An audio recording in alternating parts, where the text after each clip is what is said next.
Antayin lang natin yan lumapot. Mga ilang saglit pa para meron tayong malapot na sauce ng ating kare-kare. Okay? Okay, try natin to. May nakita ako kare-kare mix sa aking mga sangkap. Pwede daw itong diretso. Ilagay natin.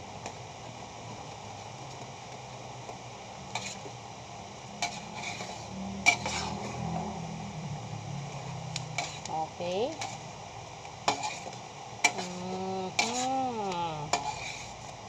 McCormick. Yan. Okay na. Kunti pa. Tignan nga natin. Baka nagbago ang lasa.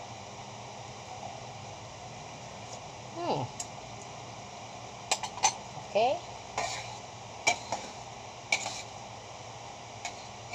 Yan.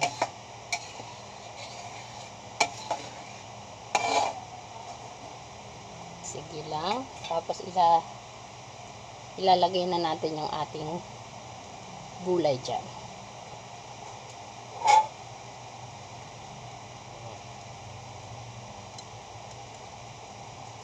Tingnan natin ito dito.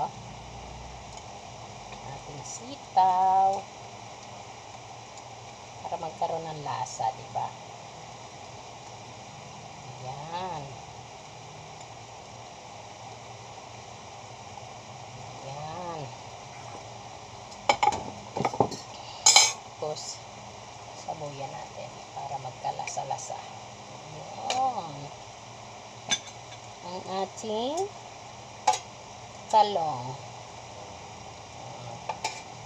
Para lumasa siya.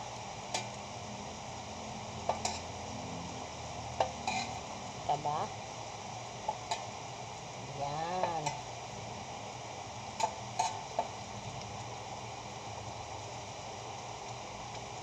Okay.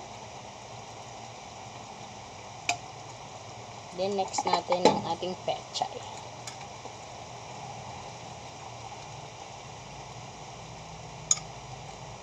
Kahit walang puso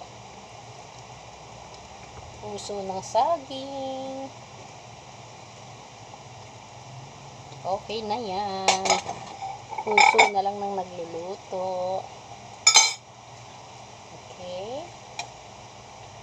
Yan. Okay.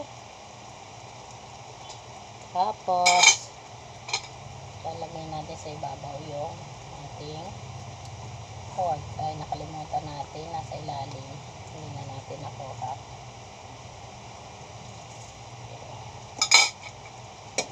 Oh. Yan ang ating gulay ngayon. Para maiba naman, di ba? Kare-kare. Kare-kare. Wala tayong pata. Konting pork lang. Panggisa ko dyan. Ayan. Okay. Patayin na natin.